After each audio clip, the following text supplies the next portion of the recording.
Good day to all. I am Dr. I am going to present the topic pharmaceutics in the management of diseases. What is the scope of pharmaceutics in managing the various types of diseases? What is its role? What are the various technologies? What are the various aspects which are utilized in the management of various types of diseases? By using the discipline of pharmacy, I am going to discuss the various stages of the development of the formulation onto this particular topic. Now, let's start. I am going to discuss the following aspects: introduction and scope of pharmaceutics. What are the various analytical techniques which are used in development of various types of formulations? Nanocarrier based drug delivery systems in the management of diseases.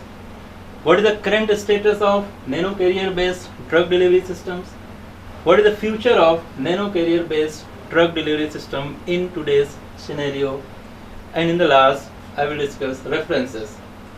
Now, coming to introduction and scope of pharmaceutics. Before starting the actual pharmaceutics, first we have to understand where actually pharmaceutics exists in overall development of a particular formulation. Now let's assume, for example, a new chemical substance is synthesized into the laboratory, or it is obtained from any natural source, and it is showing some pharmacological response for a particular disease in animal models.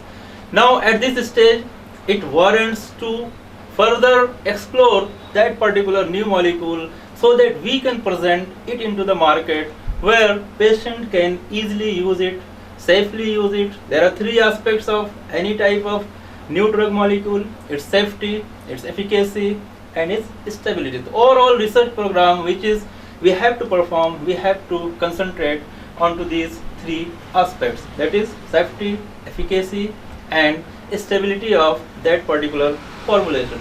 So I was telling that, for example, a new chemical compound is synthesized. We will first evaluate it into animal models, its preclinical efficacy. Then, if it is showing some pharmacological response, beneficial effect into the animal models for a particular disease, then we will go for its further evaluation so that we can present it into a suitable physical form so that patient can safely use it. First, we will conduct pre-formulation studies. In this, what we do, we evaluate, we determine various types of physicochemical properties as well as other bulk properties of the drug molecule, so that we should have in hand various properties of the drug molecule which will help in the further development of a suitable dosage form. After performing pre-formulation studies, we will go for selection of the dosage form and we will further proceed for formulation development. So overall, we can see that pharmaceutics starts at the stage of pre-formulation studies and it continues till the whenever our formulation is going to be introduced into the market for sale for the patients. Now, coming to next aspect, first we have to understand what actually is discipline of pharmaceutics. This I have written, it is a science and technology which deals with design and fabrication of pharmaceutical dosage forms. Now, I have used four words: science, technology, design, and fabrication. First, we have to concentrate what is design and fabrication. As I told you, we have a new chemical compound. Now we have to present that particular drug molecule into the market. First we have to think what design we are going to present, in what form we are going to present. It may be solid, it may be liquid, it may be semi-solid, or it may be any gaseous form of that particular drug molecule. First we have to think in what form: tablet, if I am going to present a tablet, what shape, what size I am going to present. Now next important term, that is fabrication. As I told you, we have to start from the new chemical compound. Now we have to arrange various types of excipients, we have to select various types of processes, we have to select various types of conditions, we have to select various types of equipments, and now we are going to manufacturing that particular formulation. That term which is fabrication, it is used to overall selection of manufacturing, processing, design selection, layout selection. That term it is called as fabrication. So we have to design, then we have to fabricate, and we have to use, I've used two terms, science and technology. We have to use principles of science and technology in designing and fabrication of that particular pharmaceutical dosage forms.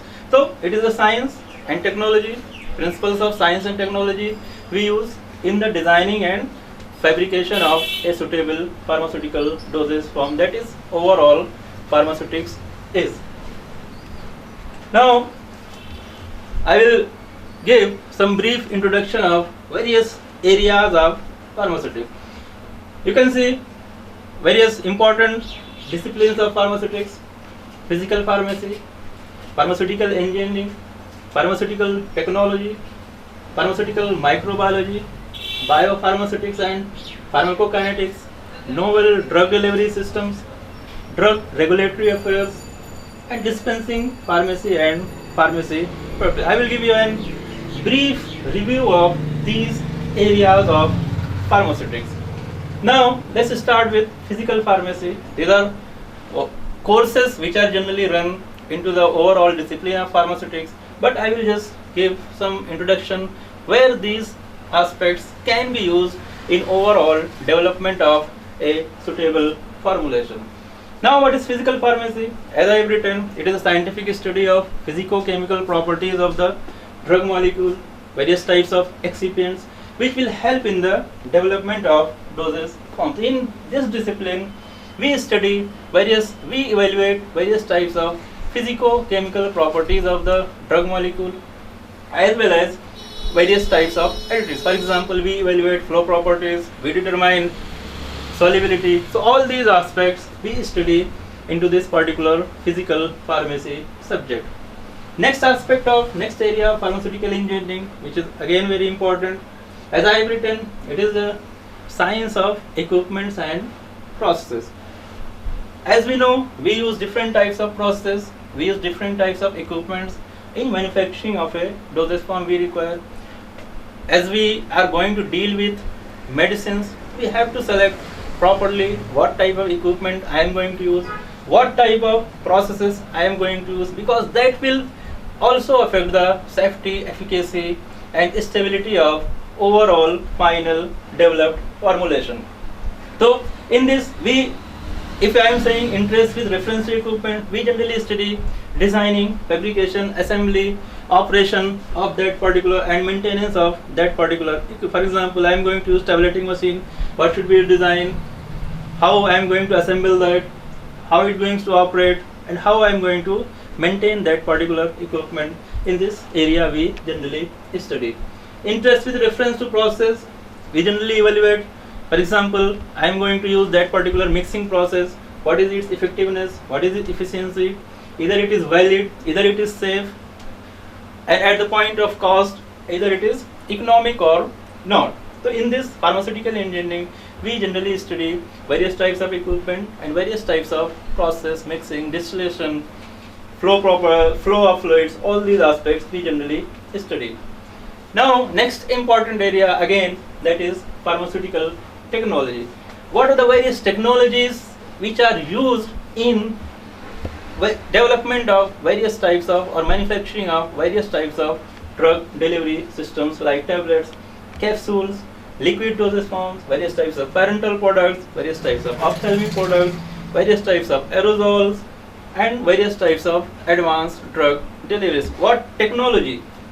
For example, I am using a 6-station tablet punching machine. What technology, what software I am going to use, how I can increase the efficiency of that particular machine. In this, we generally study what process, what manufacturing process I am going to use, how can I increase the efficiency, stability and efficacy of that particular dosage form. Generally, we study into this particular stream. Another aspect of pharmaceutics is pharmaceutical microbiology. As we know, there are various types of microbes which can be beneficial, which can be harmful. So how can we use suitably these microbes? If it is beneficial, how can I use? If it is harmful, how can I reduce the contamination? As we know, various types of antibiotics, various types of vaccines, these are prepared by using various types of microbes. How can I isolate? How can I preserve that particular microbes? Generally we study into this particular branch of pharmaceutics. And how can I control the contamination in case of sterile manufacturing, that is in case of manufacturing of parenterals and ophthalmic drug products? How can I prevent the contamination? How can I sterilize the formulation? How can I develop that particular parenteral and ophthalmic formulations? Generally we study into this pharmaceutical microbiology subject. Now coming to next aspect of pharmaceutics, that is biopharmaceutics and pharmacokinetics. First, biopharmaceutics, as the term indicates, bio plus pharmaceutics. That means we are going to use the aspects of pharmaceutics plus its effect on the whole organism, into the animals or into the humans. How various types of physico-chemical properties of the drug will affect the clinical efficacy of that particular drug molecule. We interchangeably or simultaneously assess that particular aspect, physico-chemical properties of the drug, as well as its effect on the clinical response observed after its administration. That is bio plus pharmaceutics. In pharmacokinetics, as we know, it is a kinetic term.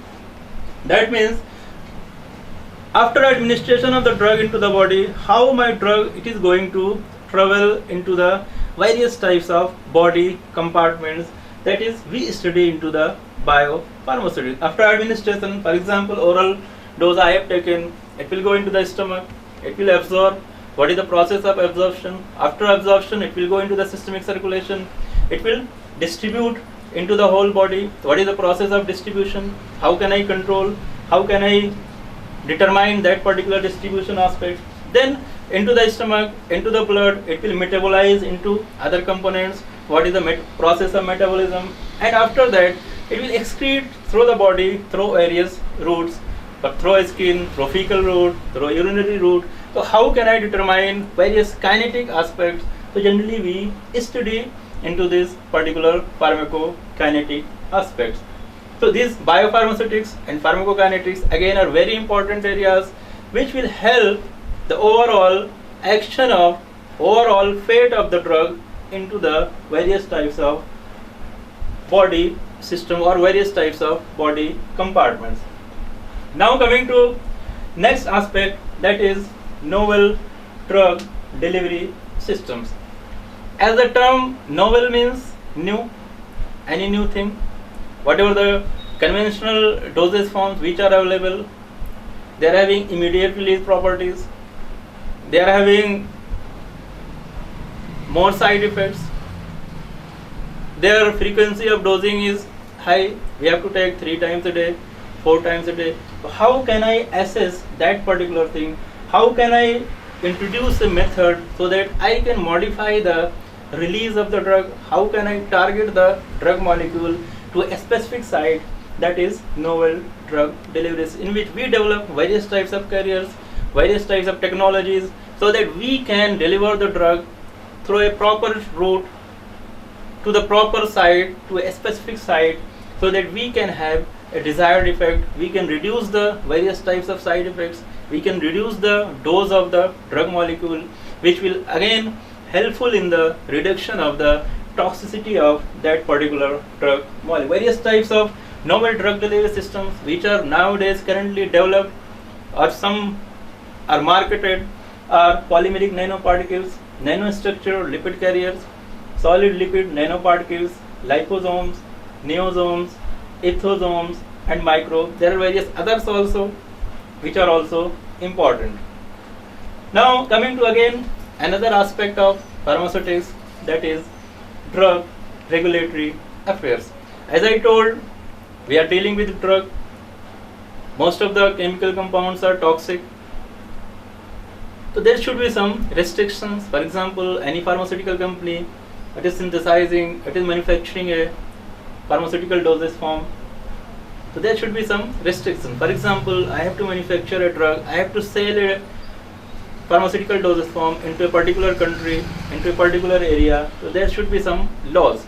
So in this we study various types of regulations. How can I introduce that particular formulation into a particular area with respect to that particular regulatory authority, so that we can have a safe, effective and stable dosage forms. Again, these regulatory affairs, various bodies are there in different countries. For example, in US, it is US United States Food and Drug Administration. In India, it is CDSCO, Central Drugs Standard Control Organization, where they regulate the manufacturing, sale, distribution, storage of various types of dosage forms. So that is again it is a liaison between company as well as the various types of authorities, government authorities.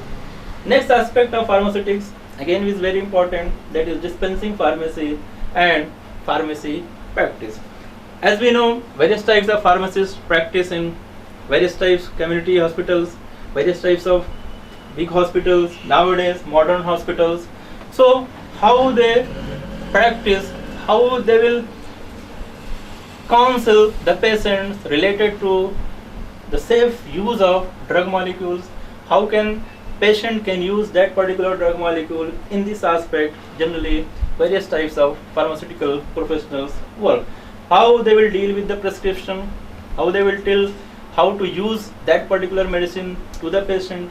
That is the field of pharmacy, that is dispensing pharmacy. How they will counsel about the various types of side effects of that particular drug molecule to the patients. So that was overall overview of various areas of pharmaceutics, where we can use the various disciplines of pharmaceutics to develop a suitable formulation. Now coming to my research aspect, I am going to discuss the various stages of pharmaceutics with whatever I have done, I have published into my research works. What are the various stages, how we can develop a suitable formulation, and how pharmaceutics is helping in management of various types of diseases. First, very important aspect, that's what I have written, that is various types of analytical techniques in the development of formulations. Why I am going to discuss analytical techniques? Because whatever the things we develop, analysis part is very important. If we know the exact amount of the drug at a particular stage, then that will help in overall development of that particular formula. For example, I have to evaluate the drug, I have to evaluate the solubility of the drug. If I don't have a suitable analytical technique, if I don't have a suitable validated analytical technique, that will hamper the overall research process. So it is a prerequisite for any successful formulation or any successful drug. We should have in hand at various stages a suitable developed and validated analytical technique. For example, I am going to study in vivo pharmacokinetic studies what actual amount of drug which is absorbing into the systemic circulation. If I am not able to determine the exact amount of drug into the blood, that will again hamper the overall selection of doses or other aspects of that particular development process. So I have to develop a suitable analytical technique, where these analytical techniques are generally used in vitro studies, various types of at different stages of formulation development. First we evaluate for in vitro evaluation, then we go for, after getting suitable results, we go for in vivo studies. In vitro studies, what we do generally for identification, solubility studies, compatibility studies by drug as well as different types of excipients, stability studies. I have to determine shelf life, storage conditions, again what amount of degradation is taking place at different temperature conditions, again I have to go for, so I should have an analytical method. Dissolution studies, what amount of drug is dissolving at different time intervals, again it should be, I should have a very developed, important analytical technique. Permeation studies, for example, I am taking various parts of the animal body, skin or intestinal part or any other part, eye part, what amount of drug is permeating through that particular part, I should have a suitable analytical technique. In vivo studies, again very important aspect, what amount of drug it is absorbing into the systemic circulation. Before analyzing, I should have a developed and validated analytical technique. So I will discuss some publications related to my master's work in analytical techniques, then I will discuss some formulations related to my PhD work. Now, what are the various important analytical techniques which are generally used in overall development of formulations? HPLC, high performance thin layer chromatography, HPLC, high performance liquid chromatography, LCMS, liquid chromatography, mass spectrophotometry, ultraviolet visible spectroscopy, infrared spectroscopy, differential scanning calorimetry, that is JSC, X-ray diffractometry, that is XRD. I will discuss the applications of these with respect to whatever I have published into masters and PhD. Now first, high performance thin layer chromatography. As the name suggests, it is high performance. Generally, it is used for identification, assay of drug molecules, stability studies, as well as dissolution studies. What is the advantage of this particular technique? There is simultaneous processing. We can go for standards and various types of samples. It is having very high separation efficiency, performance, and reproducibility. It can be used for qualitative, either for identification purpose, or it can be, we can use for quantitative analysis. It is again very commonly used in various stages of that particular pharmaceutical dosage forms. Now, first application of HPLC, whatever the paper, whatever the research I have published during my MPharm research work at Jamia Hamdard, we have developed a simple HPLC method for quantitation of two drugs simultaneously, that is artemether and lumefantrine, which are commonly used in anti-malarial therapy.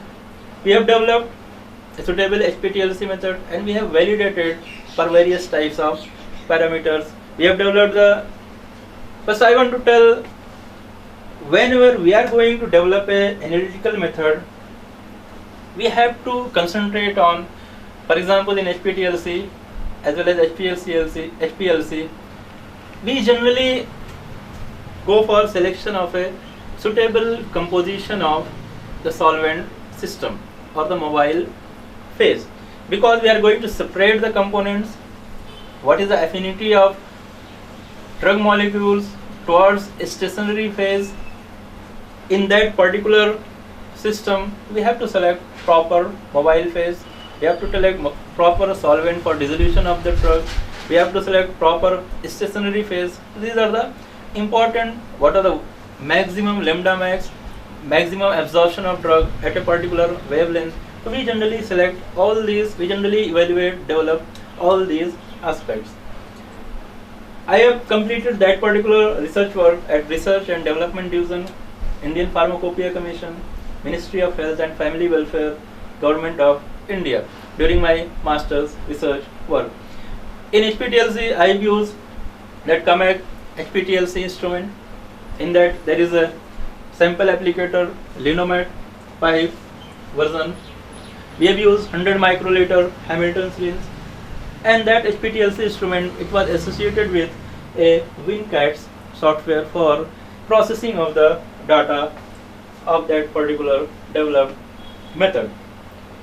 I have used HPLC plate, silica gel version 60F254, the developed mobile phase which was efficient in separation of artemether and lumefantrine as well as its processing, I have developed N-hexane ethyl estate in the ratio of 80 plus 20% volume by scanning was carried out at 357 nanometers. This was the chromatogram, one of the chromatogram which was obtained from a standard solution of artemether and lumefantrine. And we have, the important thing is we have developed and validated that this particular HPTLC technique according to ICH guidelines. For example, we have evaluated linearity, we have evaluated precision, we have evaluated accuracy, we have evaluated assay, reproducibility, robustness and ruggedness aspect according to ICH. So in conclusion, we have found that our method, developed method, it was suitable for analysis of artemether and lumefantrine in a marketed formulation, that we have used match plus tablets for evaluation of that particular drug. That was whatever the application of HPTLC in analysis of drug in a suitable formulation. Now next technique, next important technique which is very commonly used in at various stages of development of formulation, in solubility studies, in dissolution studies, in permeation studies, in vivo pharmacokinetics. Again, we have to develop a suitable HPLC method for evaluation of that particular drug molecule. Again, it is having a high separation efficiency, performance and reproducibility. High resolution means how the two peaks are resolving when I am going to develop that particular method. It is sensitive, that means is LOD and LOQ values are very less as compared to other analytical methods. Very rapid analysis, we can go for analysis of drug molecules in 10 minutes, 15 minutes. So again I am going to present my research work, master's research work. We have developed HPLC method for simultaneous quantification of artemether and lumefantrine in tablet dosage form. This was the article which was published in Indian Drugs. Again, simultaneously we have developed and evaluated for artemether and lumefantrine in match plus tablets. Again, the important thing is, again I have done that particular research work at Research and Development Division, Indian Pharmacopoeia Commission, Ministry of Health and Family Welfare, Government of India. Whatever the equipment I have used, what was liquid chromatography, auto sampler was there, UV detector was there, and we have used in isocratic mode. That is the overall composition of the, during overall run, the mobile phase composition was same. There is no change of mobile phase composition. Millennium 232 software was connected with the computer for processing of data. I used chromatographic column, reverse phase. The dimension was 250, length 4 millimeter, width, and particle size of that particular column was 6 micrometer. Mobile phase I have selected combination of 0.2% acetic acid in water plus methanol plus estronitrile in the ratio of 60 plus 35 plus 5 volume by volume. The flow rate, again the important thing, how my mobile phase contents are going to flow into that particular HPLC system. I have developed that particular 1.5 ml per minute flow. The scanning was carried out. It was first lambda max was determined by UV spectrophotometry, UV spectroscopy, and it was found 227 nanometer. This was the UV scans of artemether and lumefantrine, and we have selected the lambda max 227 nanometer. This was the one of the chromatogram which we have obtained from a standard solution of artemether and lumefantrine. So that was all about the analytical techniques, importance of analytical techniques during developmental stages or during analysis of various types of drug molecules, various stages of formulation development. Now coming to next aspect of pharmaceutics, what is the current scenario of research which is going on, that is nano carrier based drug delivery systems in the management of various types of diseases. As we know, there are hundreds of drug molecules are available into the market. They are having some beneficial effects, some pharmacological effect, but most of the drugs which are available into the market, they are having some side effects. For example, in case of hypertension, in case of cancer, in case of various types of psychotic diseases, prolonged use of these drugs causes various types of side effects. Various companies go for development of new molecules, but that is very costly affair. So companies hesitate to develop a new molecule. What is the current scenario? There are various beneficial molecules are available. So how can we improve the safety aspect, the efficacy and stability aspect of that particular available drug molecule? That is the case I am going to discuss. What is the research is going on. So there is upsurge in the development of new, better than existing ones, new drug molecules, but that is expensive, as I told you, time consuming and very laborious. So this led to the development of carrier based drug delivery systems. That means how can I develop a formulation so that that particular drug molecule will reach to a specific site for a prolonged duration of time, as well as reducing the side effect, reducing the dose of the drug, as well as I am increasing the stability aspect of that particular drug molecule. That is the need of today's scenario, that what were the available drug molecule which is available into the market, how can I improve the technology so that it can be used effectively and safely. Important nanocarriers which are available for drug delivery, which are being evaluated by various types of researchers at various industries, at various institutions. These are polymeric nanoparticles. If I say what is the size range, it is in 10 to 1000 nanometers. Generally they are available in two forms, nanospheres, which is solid, or nanocapsules, which is hollow, and they can entrap, bind or encapsulate various types of drugs. Next is solid lipid nanoparticles. Its size range is 50 to 1000 nanometers, and generally these are made from blends of various types of solid lipids. Next is nanostructured lipid carriers. Size range is 50 to 1000 nanometers. They consist of different lipid molecules. Its composition is different as compared to SLM. They composed of solid lipids plus liquid lipids. Liposomes, again very important carrier. Its size range is 25 nanometer to 100 micrometer, and these are generally composed of various types of lipid bilayers. Next is ethosomes, less than 400 nanometers. These are composed of phospholipids, ethanol and water. Next is neosomes, 10 to 1000 nanometers, bilayer structures. Generally they are made up of non-ionic surfactant.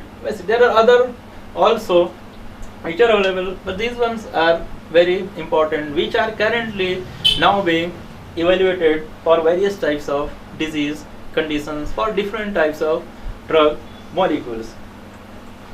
Now, from the above, which I am going to discuss according to my research point of view, what I have developed into my PhD work, what I have done into my PhD research work, or whatever I am currently working at this particular place.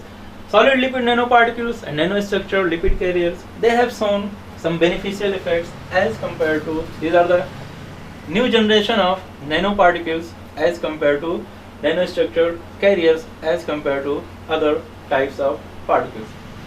Why these are very important? Because they contains lipids which are biodegradable as well as which are friendly with the biological system. They are having less toxicity, they are interacting with the various types of body systems, and they are showing less toxicity. And above SLN and NLC, again NLC is again new generation, next generation to SLN. Again In solid lipid nanoparticles, again there are various types of problems. For example, poor drug loading or leaching of drugs.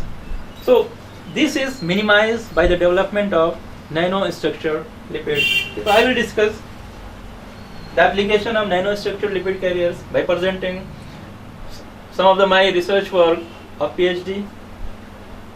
So first, what are the various, why we have developed, why we have chosen nanostructured lipid carriers, its various advantages. First thing, it releases the drug, whatever the encapsulated drug, there is very continuous, there is very systematic release of kinetics of encapsulated drugs. And it provides, as I told you, we can go for various types of, we can go for selection of various types of solid lipids and liquid lipids. Then it will provide site-specific drug delivery. And we can increase the, by choosing this nanostructured lipid carriers, we can increase the drug content. There is more entrapment, drug loading into these carriers.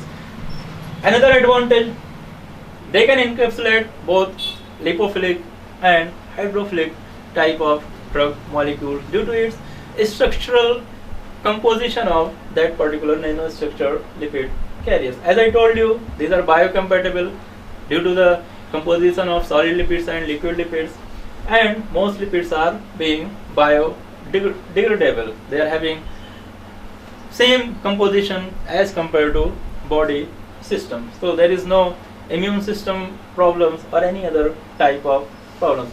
And the most important thing, we are avoiding the organic solvents when we are going to prepare nanostructured lipid carriers. Organic solvents are always toxic during manufacturing, or it can be reside after manufacturing, which can be toxic when patients are going to use that particular formulation. Enhanced chemical stability of various types of drug molecules are labile to various types of conditions. There will be enhanced stability of that particular labile molecules.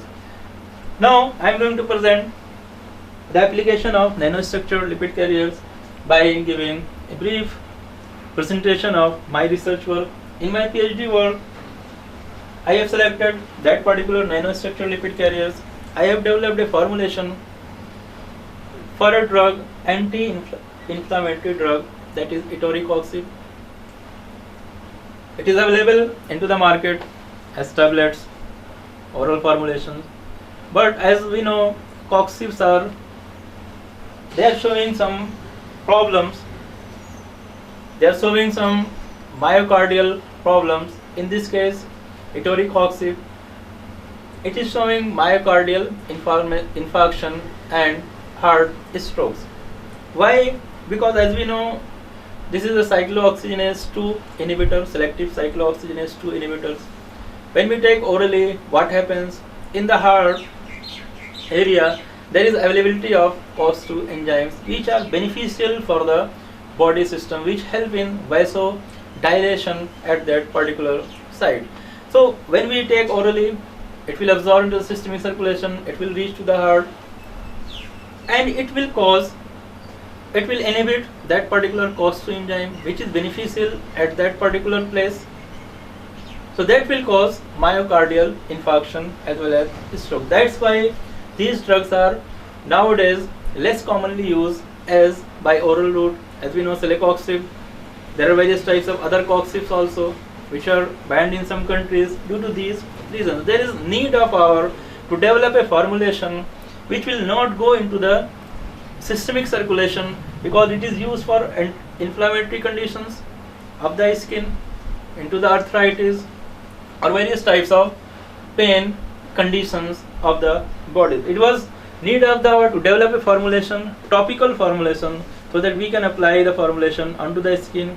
It will penetrate to some part of the skin, and it will reduce, we can reduce the penetration or permeation of the drug into the systemic circulation, so that we can reduce the systemic side effect of that particular drug molecule. So we have developed a formulation, nanostructure lipid carrier based gel formulation of etoricoxib. We have developed that formulation, we have optimized that formulation, and we have evaluated for various properties of that particular formulation. What were the important work? I will just present. We have evaluated various types of solid lipids, various types of liquid lipids, various types of surfactants, various types of co-surfactants, and we have optimized the important ones on the basis of solubility, permeation studies, entrapment studies, polydispersivity index, and particle size studies. And we have optimized these on the basis of these studies. Solid lipid we have selected cholesterol 805, liquid lipid we have selected capriol 90, surfactant we have selected polaxomer 188, co-surfactant we have selected trans ketol. Now next important thing is we have selected all these components. Next important thing is optimization of concentration of all these components into my developed formula. So next stage was to optimize that particular drug molecule, and before that we have to develop suitable analytical techniques. As I was discussed the importance of analytical techniques, we have developed two methods of HPLC separately for in vitro studies and for in vivo studies. Again we have developed this method into the Jamia Hamdal, laboratory of Jamia Hamdal. Simarzo instrument we have used. We have lambda max. We have selected 284 nanometer, runtime 10 minutes. Column we have used 18 column. Solvent system for in vitro studies we have developed acetonitrile, combination of acetonitrile, water, methanol in a ratio of 50-40 plus 10. Flow rate we have optimized 1.5 ml per minute. Detector we have used UV visible detector, and retention time we have obtained 3.25 minutes. Again for in vivo studies we have developed that particular analytical method into the right plasma, and we have used an internal standard to improve the analysis of that particular etorecoxib drug molecule. Because plasma it is a complex composition, we have to improve the efficacy. We have used internal standard celecoxib, which are having resemblance with etorecoxib, and we have developed the solvent system acetonitrile water in a ratio of 45 plus 55, and retention time we have found 6.7 minutes for drug molecule, 4.5 minutes for standard we have used.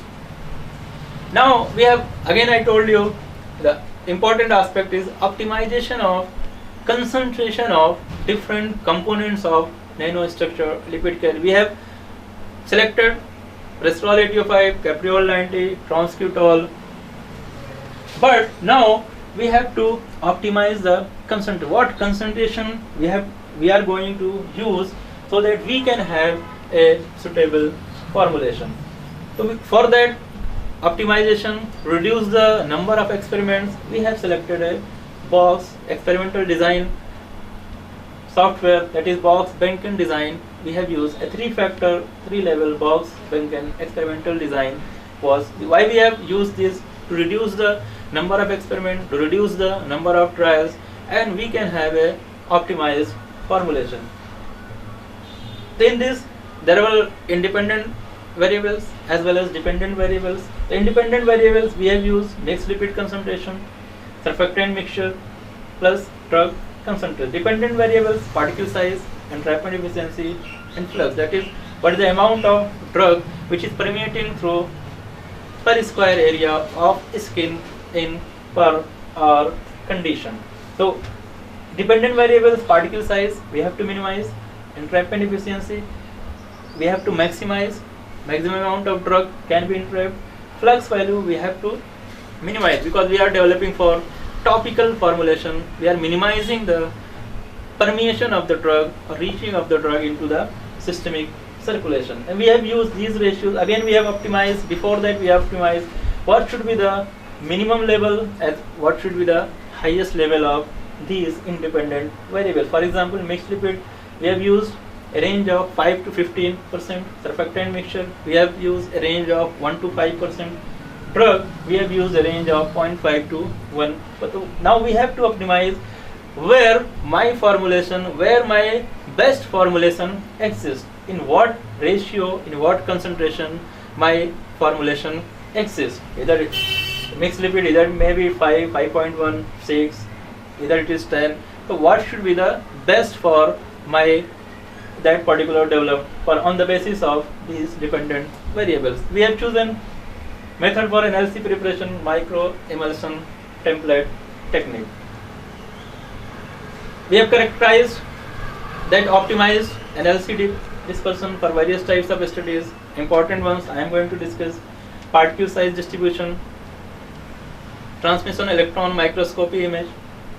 Particle size distribution, whatever the average particle size of optimized formulation was found 191.30 nanometer with a polydispersity index value of that particular 0.089. Low value of PDI indicates that distribution of uniform sizes of the particles was very important. This low value indicates that our formulation is containing uniform distribution of particles. Again, that is very important. Uniform distribution of particles, that will again help in proper doses of the drug, which will again help in the assess effectiveness of that particular drug molecule into the patients. That was PDI value.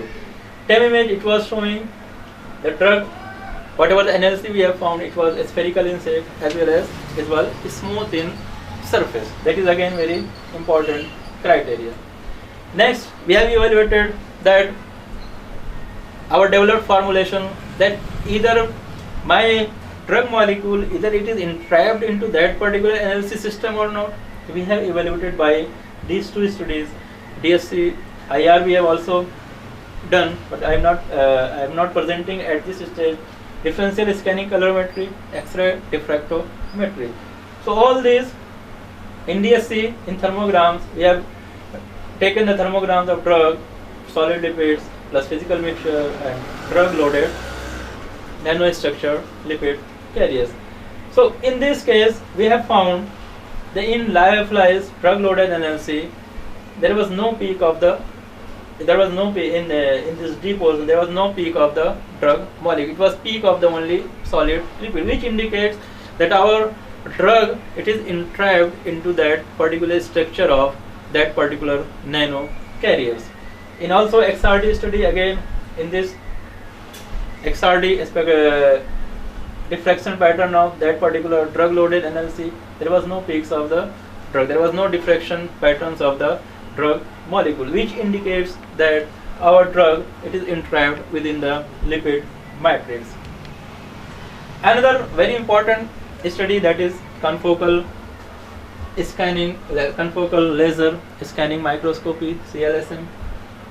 We have conducted this to ensure that our whatever the formulation we have developed, it is going to retain into the different skin layers. We have taken rat skin and we have performed this particular study. So you can see we have taken for reference NLC dispersion, a micellar dispersion of the drug without NLC components, that is B. A is our optimized NLC. We can see this is the NLC formulation and it is penetrating into the skin layers, and the fluorescence indicates the depth of the penetration into the skin layers. But in case of B, for comparison purpose, we have used micellar dispersion. It is not containing solid lipids and liquid lipids. So there is very less fluorescence. That means drug is permeated into the systemic circulation. This indicates high fluorescence intensity, indicates high deposition potential of drug within the skin layers. After NLC dispersion, we have converted that particular NLC dispersion into a suitable NLC gel, and we have used carbopol 934 as a gelling agent. Again, we have optimized the concentration of carbopol 934 in the range of 0.5 to 1, and we have optimized the carbopol concentration on the basis of pH, viscosity, aspirability and extrudability, and we have found 0.75% of carbopol was found optimum for our NLC based gel formulation. Again, we have evaluated for various types of properties, in vitro dissolution studies, release studies of that particular optimized formulation. Now in last, that is again very important aspect, we have evaluated that particular NLC based gel formulation for pharmacokinetic profile as well as for pharmacodynamic profile. Now, in case of pharmacokinetics, we have plotted concentration, plasma concentration versus time profile. So there are three graphs. First one is, upper one is for marketed tablet formulation, ABH. Second one is, that is for conventional gel formulation, marketed. Third one is NLC gel, whatever the developed formulation we have developed, that is NLC based gel formulation. Now we can see that in case of NLC based gel formulation, there is very little absorption of drug,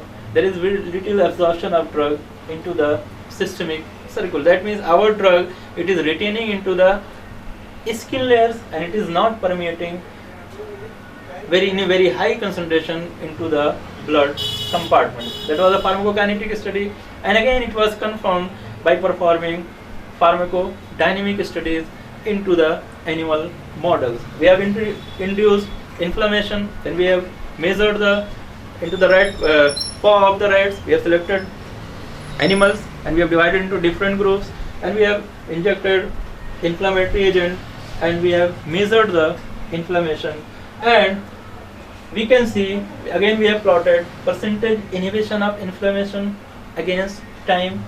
Again we can see this is the upper one graph is for our NLC based gel formulation, second one was for conventional gel, third one was for, that is for tablet, marketed tablet, and we can see that our gel, it is inhibiting the inflammation in a very high concentration, in a very high percentage, and for a long without reducing its effect, and it is inhibiting for a very long duration of time. So it was concluded that whatever the NLC based gel we have evaluated, we have developed, optimized and evaluated, it was showing some potential for the management of that particular inflammatory conditions of the skin by concluding of that particular pharmacokinetic and pharmacodynamic profile.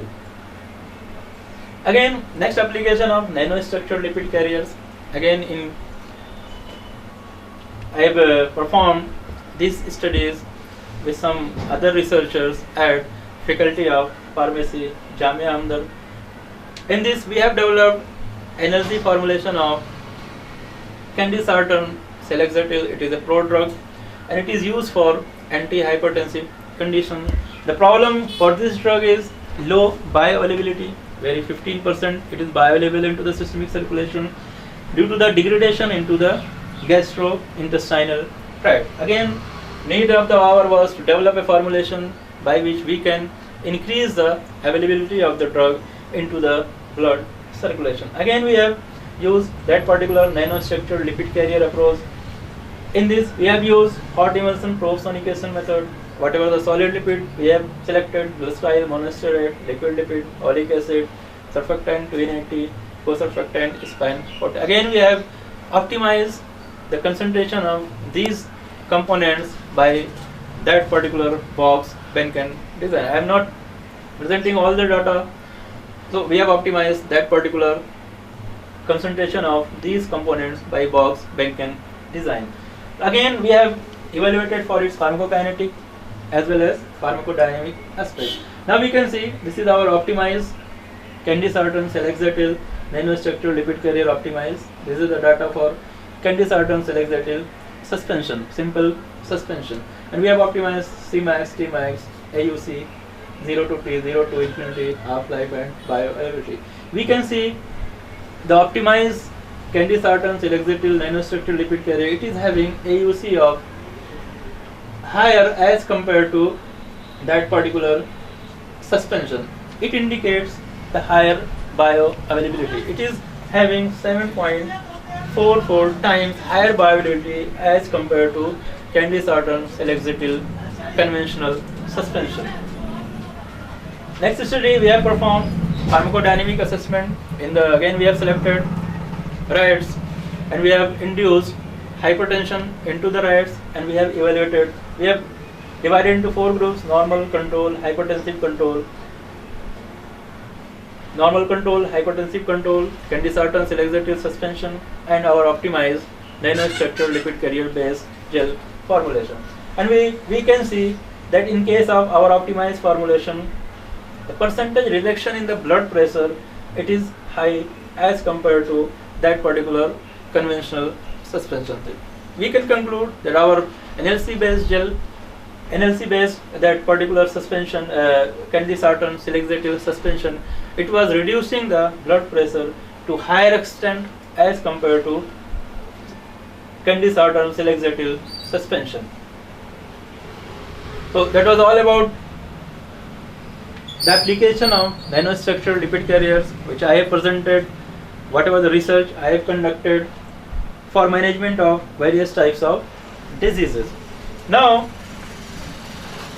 I will discuss some important points related to what is the current scenario of nano carrier based drug delivery systems. As I told you, whatever the conventional formulations are available, they are having immediate release properties.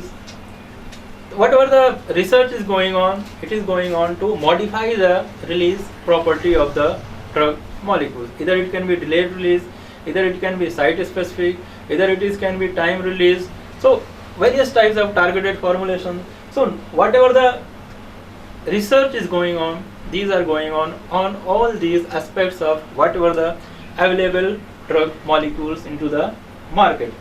Now various types of natural compounds, in the current scenario, various types of natural compounds are now being seen for treating several types of diseases. For example, cancer, because as all of you know, natural compounds are having less side effects as compared to synthetic compounds. That's why, due to availability of natural compounds, plants, various types of herbs, these are commonly used. They are having low toxicity, low price, and good therapeutic potential.